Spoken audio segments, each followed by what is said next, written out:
Kung ikaw ay batang 70s, 80s, para sa iyo ang bidyong ito. Kung ikaw ay batang bae, at syempre, lumaki ka dito sa bayang pinagpala at maalamat na bayan ng Bae. Para sa mga OFW na hindi pa nakakauwi dito sa ating bayan ng Bae, para sa inyo ang bidyong ito. Tara!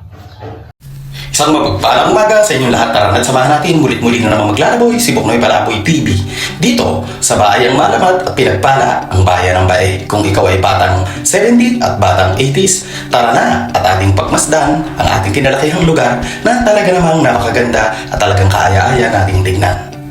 Dito lang yan sa bayan ng Bae ang maalamat at talaga namang pinagpala na bayan ng Bae. Kaya kung ikaw ay batang OFW na hindi pa nakakauwi sa bayan ng Bae, para sa iyo ang bidyong ito. Kaya mga padyang, mga viewers, mga Boknoy Palaboy TV, tara na at muli nating pagmasdan at tignan ang ilang lugar dito sa bayan ng Bae, ang bayang pinagpala at maalamat na bayan ng Bae. Tara na!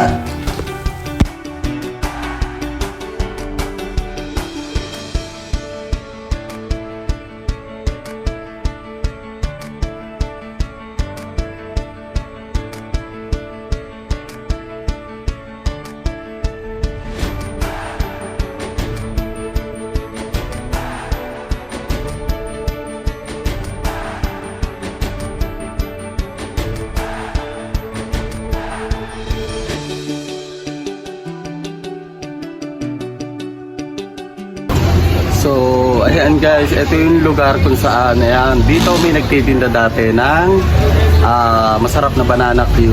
Ayan, at tapos may puno dito. So, ito yung lugar na yon, ito.